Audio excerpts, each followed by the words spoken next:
Bien. Je voudrais dire deux mots de remerciement à Monsieur le ministre. Alors, Monsieur le ministre, merci d'accueillir cette nouvelle université de finances publiques de Fondafip et merci aussi très, très sincèrement du soutien que vous nous apportez et de l'honneur que vous nous faites en étant parmi nous cet après-midi. Et je voudrais dire aussi que je suis heureux de saluer à cette occasion votre particulière détermination dans la conduite des finances publiques et dans la conduite de la réforme. On a eu l'occasion d'en parler, vous m'avez dit que ce n'est pas toujours facile et je crois qu'on peut vous dire bravo de tout ça et vous saluer très sincèrement. Je crois que vous jouez un rôle aussi très positif dans la réforme de l'État et c'est, à mon avis, aussi une excellente chose dans la période actuelle. Je remercier ce matin aussi l'équipe de votre ministère qui a été fantastique, qui a été vraiment extrêmement performante pour le coup, et je vous en remercie aussi puisque c'est votre ministère, et merci pour tout. Alors je sais que votre temps est mesuré, je sais que vous avez beaucoup de choses à faire, alors je vais vous laisser la parole tout de suite. Merci encore. Merci. D'abord, Monsieur le Président, je voudrais que vous m'excusiez pour ce matin, puisque je devais venir ouvrir, je crois, vos travaux, mais en réalité, c'est pour la bonne cause. J'étais en réunion avec le Premier ministre sur les finances publiques, justement. Donc, je pense que c'était, vous m'excuserez, compte tenu du contenu de cette réunion.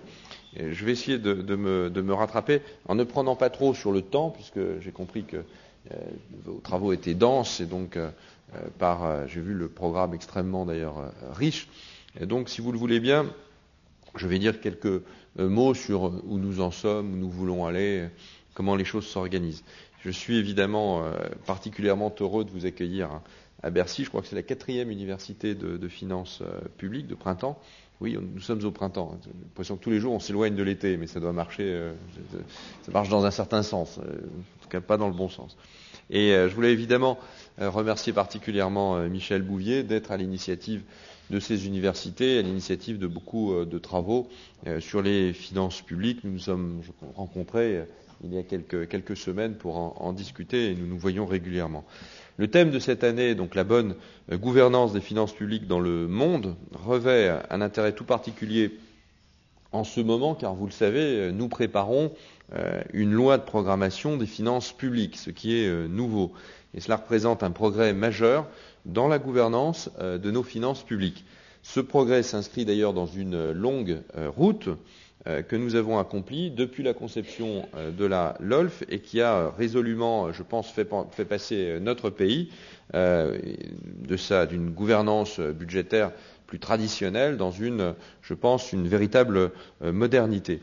Mais je voudrais peut-être insister sur le fait que cette gouvernance, elle doit soutenir les réformes. Elle n'est pas l'aboutissement en elle-même d'une réforme. Elle ne fait que comptabiliser d'une certaine façon la réforme, la permettre, la rendre possible, l'évaluer, mais évidemment, elle n'est pas en elle-même une réforme de fond, si je puis dire. Elle permet de faire mieux et de faire plus et de faire dans une plus grande transparence. Donc une bonne gouvernance, elle doit être opérationnelle. Elle doit permettre d'inciter, d'aiguillonner efficacement l'action publique et elle doit fournir des outils qui aident à formuler au mieux les réformes, en permettre la transparence comme je le disais, et puis surtout à les mettre en œuvre. Donc réforme et gouvernance gouvernance des finances publiques doivent aller de pair.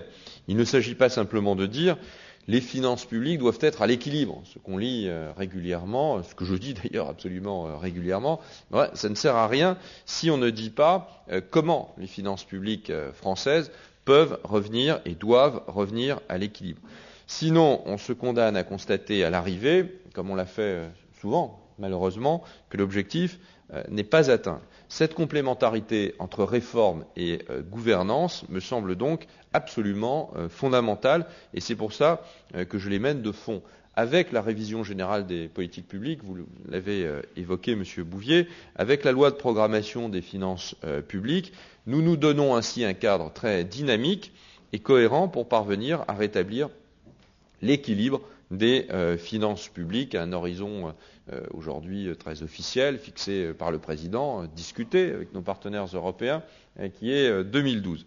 Je voudrais rappeler brièvement les étapes que nous avons franchies, parfois d'ailleurs avec votre aide et sous votre regard vigilant, toujours également en regardant ce qui se fait ailleurs, en nous inspirant des meilleures pratiques internationales, beaucoup de pays sont ici présents, et en les adaptant à notre situation.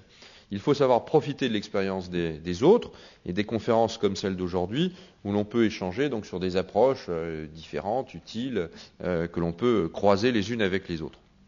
Le point de départ de la modernisation, je vais encore le rappeler une fois, même si cela commence maintenant à être bien connu, le point de la modernisation de nos finances publiques, c'est évidemment la loi organique relative aux lois de finances d'août 2001, c'est-à-dire ce qu'on appelle la LOLF.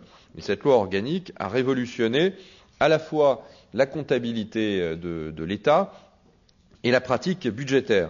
Elle a d'abord instauré la présentation par mission et par programme. Elle a permis plus de souplesse de gestion aux responsables de programme, notamment en autorisant le redéploiement au sein des programmes, donc plus de rapidité budgétaire, plus de souplesse.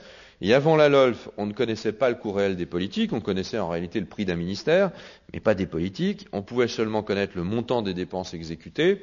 Avec la LOLF, on raisonne désormais en politique publique, qu'elle soit mise en œuvre par un ou par plusieurs ministères, puisqu'il y a des missions qui sont transversales, qu'elle soit mise en œuvre, et on en connaît d'ailleurs le coût effectif, et pas seulement le coût prévisionnel. C'est au moment de la loi de règlement des comptes et du rapport de gestion, et je les ai présentés il y a maintenant une quinzaine de jours en Conseil des ministres, que les nouvelles dispositions de la LOLF prennent tout leur sens. À cette loi sont annexés les rapports annuels de performance, les RAP, c'est pas de la musique, c'est nettement moins drôle, mais c'est plus utile pour la transparence, et qui permettent de juger sur des indicateurs précis pour chaque politique publique l'adéquation des résultats atteints et des moyens qui sont mis en œuvre. Ils ne sont pas très utilisés encore, il faut bien l'admettre, peut-être par les spécialistes, mais ils ne sont pas très utilisés encore. Ils commencent à être un peu utilisés par la presse, et c'est finalement l'articulation avec la transparence, la presse. Il faut que nos concitoyens puissent en avoir connaissance, et je pense que dès cette année, la presse entrera véritablement dans les rapports annuels de performance pour aller bien mesurer le rapport entre la qualité, la hiérarchie, le choix politique pour choisir une politique par rapport à ses coûts. Pour cette deuxième année de mise en œuvre de la LOLF, le nombre d'indicateurs pouvant être exploités a considérablement augmenté, 80% contre 50% en 2006, et sur ces indicateurs, 60% des objectifs ont été atteints, et dans 20% des cas, les résultats obtenus, bien qu'inférieurs aux objectifs, témoignent d'une amélioration significative de la performance. Ces chiffres sont donc globalement, comme on dit, plutôt satisfaisants. Mais évidemment, il ne faut pas en rester à de simples constats. Et d'ailleurs, il faut que ces chiffres évoluent. Il faut aussi que les indicateurs eux-mêmes évoluent. Un indicateur qui ne sert à rien, il faut le supprimer. Il y en a probablement trop. Mais tout ça se fera au fur et à mesure du temps. Ces outils donc doivent servir en réalité de base, d'aiguillon pour l'amélioration de l'efficacité des politiques publiques. Ils doivent être utilisés par les politiques, par les administrations, dans la mise en œuvre des politiques publiques et pas uniquement dans l'explication ou dans le commentaire sur les politiques publiques. Il faut aussi pour cela que la population, je parlais des journalistes tout à l'heure, et que l'opinion s'en empare. C'est pour ça qu'à l'occasion de la discussion de la loi de règlement à l'Assemblée nationale, une dizaine de missions fera l'objet de discussions en commission élargie, regroupant la commission des finances et les autres commissions concernées. C'est une nouveauté, ce n'était pas le cas jusqu'à présent, et on peut se réjouir de cette place grandissante de la loi de règlement. Pas tout à fait au niveau où on le souhaitait encore, pour des raisons essentiellement d'ailleurs de calendrier parlementaire. On n'arrive pas à mettre dans le calendrier parlementaire, qui est un calendrier extrêmement serré avec une série de réformes tout à fait considérables à venir. C'est difficile de mettre une loi de règlement qui se déploie, je dirais, autant qu'elle devrait le faire. Mais nous avons là gagné quelques points sur ces examens en commission élargie.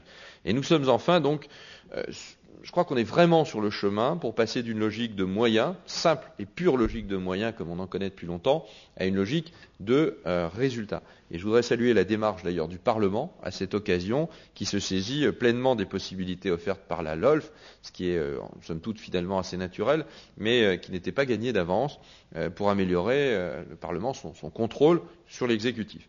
Une autre innovation, c'est qu'en plus de la comptabilité budgétaire, la LOLF exige également que les comptes de l'État soient présentés non plus comme une simple comptabilité de caisse, mais selon une comptabilité générale comme celle des entreprises. Et ces comptes présentent un double intérêt. D'abord, ils donnent une vision évidemment beaucoup plus précise et détaillée du résultat de l'exercice comptable, budgétaire.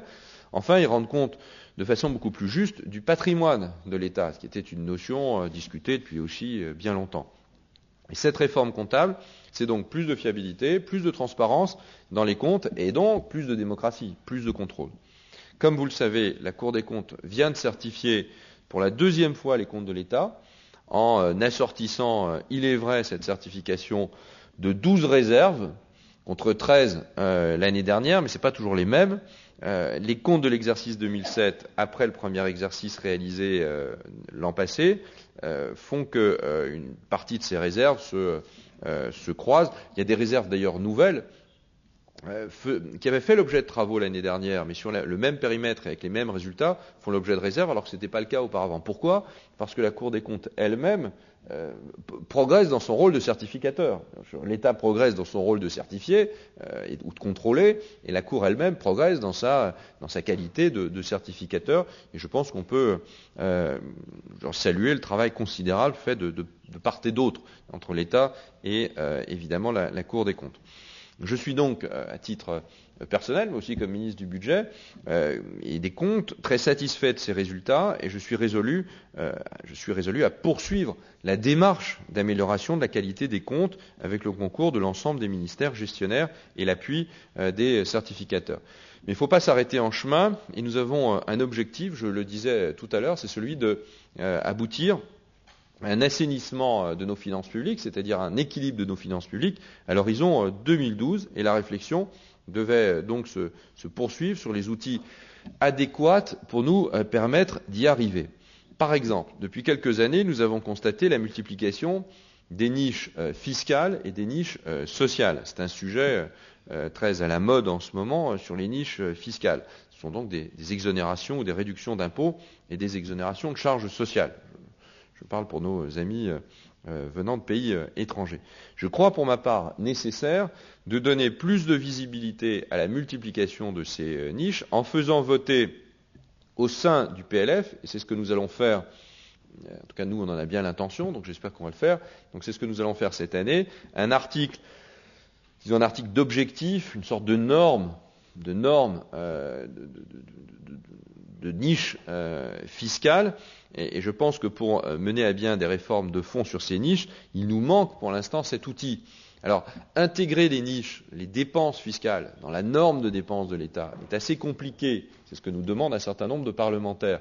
C'est en soi assez compliqué parce que ça voudrait dire que d'une façon ou d'une autre, on pollue un peu cette norme par des dépenses qu'on ne pilote pas. Et donc, par principe, on peut à ce moment-là totalement détruire le pilotage politique de la norme par un outil qu'on ne pilote pas par nature, toutes ces niches fiscales ne faisant pas l'objet d'une enveloppe plafonnée, donc en tout cas un plafond de dépenses. Donc on ne peut pas le faire. Par contre, intégrer une normalisation, un objectif, une norme de dépenses fiscales à côté de la norme de dépenses budgétaires commence à conduire à un pilotage aussi des dépenses fiscales. Et je vous rappelle que dans ces dépenses fiscales, il y a beaucoup de dépenses qui sont absolument indispensables. Elles ne sont pas toutes à rejeter comme ça en vertu d'une première page d'article de journal. C'est évidemment souvent des dépenses qui ont été considérées comme nécessaires. Il faut aussi les plafonner. Il faut aussi en réduire la durée dans le temps, et notamment donc en voter une durée, et évidemment derrière cette durée en permettre l'évaluation. La poursuite ne peut se faire qu'avec une évaluation objective et performante de l'effort fiscal que représente une niche fiscale. Par ailleurs, et plus fondamentalement, autre outil, je pense à la révision de la Constitution qui est en cours aujourd'hui en France et qui était l'occasion d'ouvrir un large débat sur l'opportunité d'inscrire dans notre Constitution une règle de finances publiques permettant d'aboutir à l'équilibre. Et on l'a appelée la règle d'or. On en a discuté longtemps avec les parlementaires. J'ai moi-même réuni un groupe de parlementaires de tous horizons politiques sur ce sujet.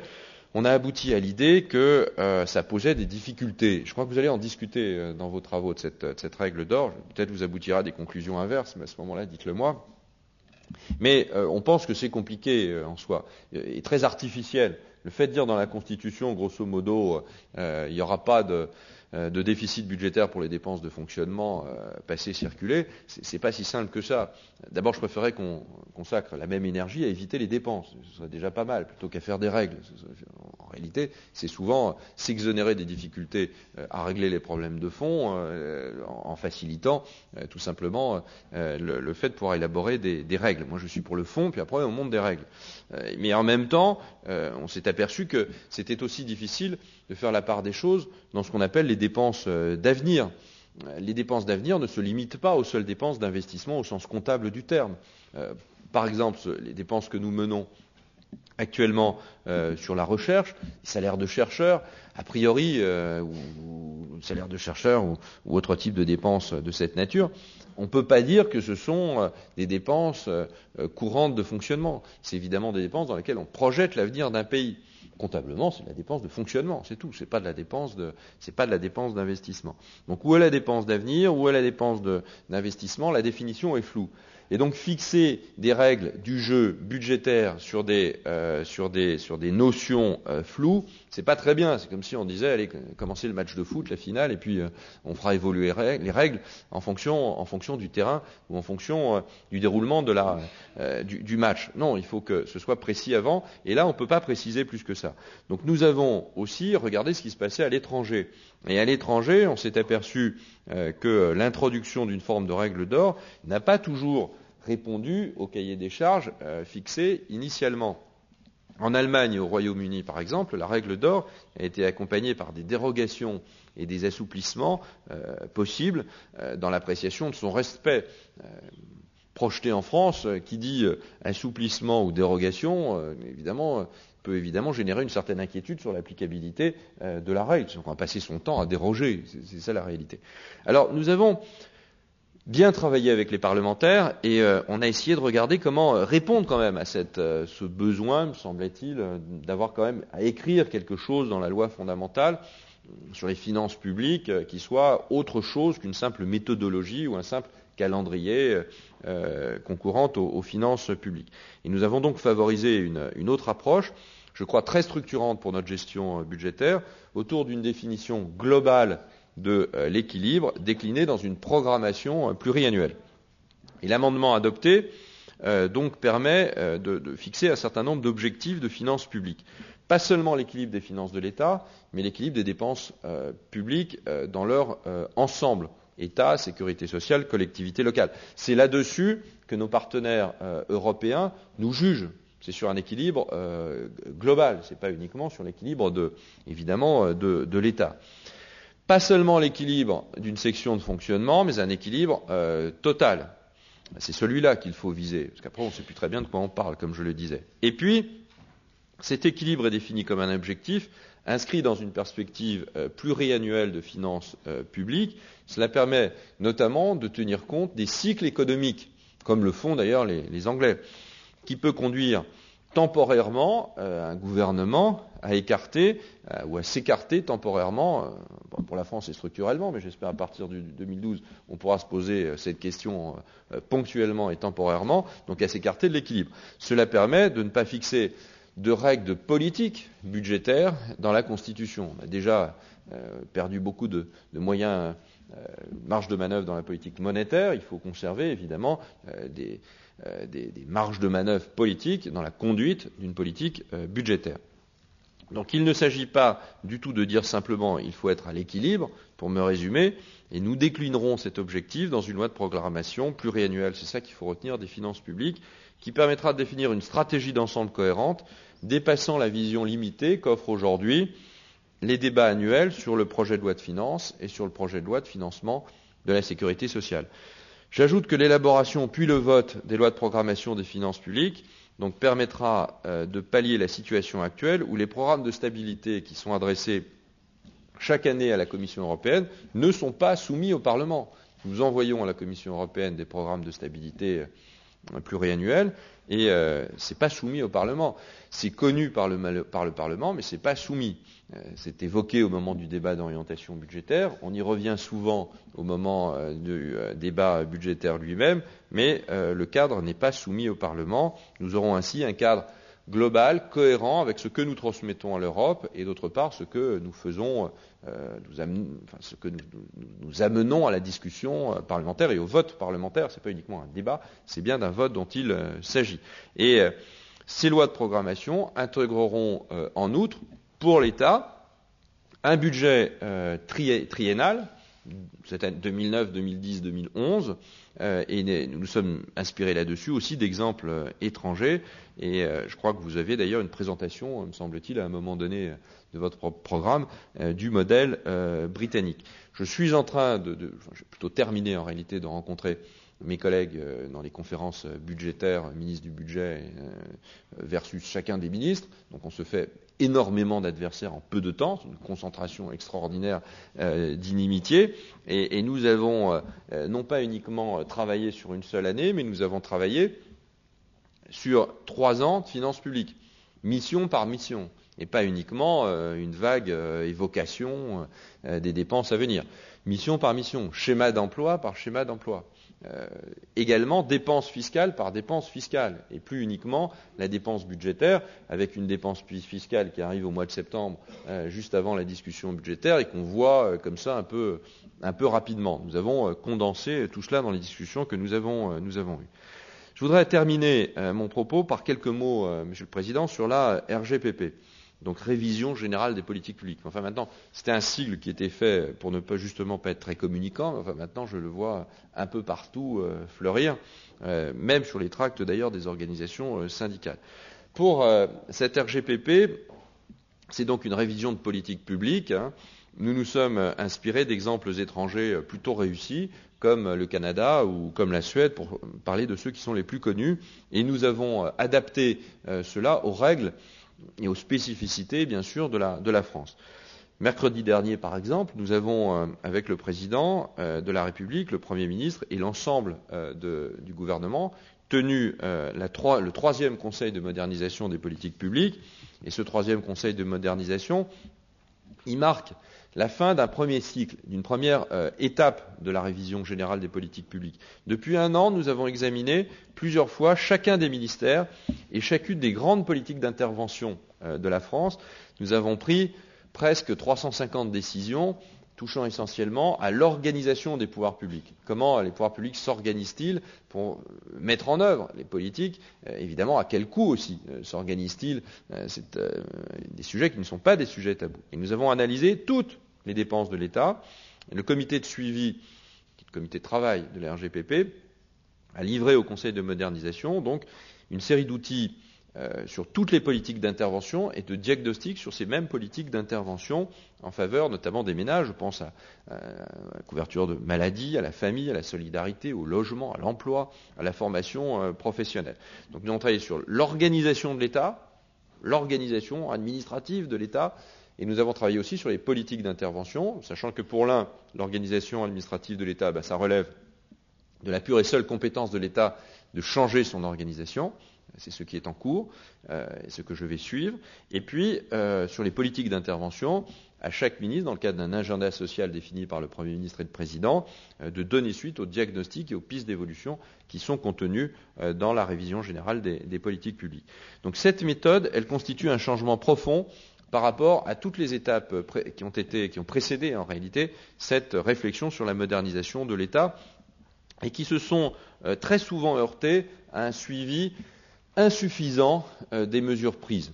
Et le président m'a demandé de suivre précisément les mesures qui ont été adoptées par le Conseil de modernisation, et je fournirai un premier bilan de la mise en œuvre de ces mesures avant le 31 octobre 2008. Je veux dire d'ailleurs que toutes ces mesures nous aident d'une manière absolument considérable à organiser le budget 2009 et le budget 2010 et le budget 2011.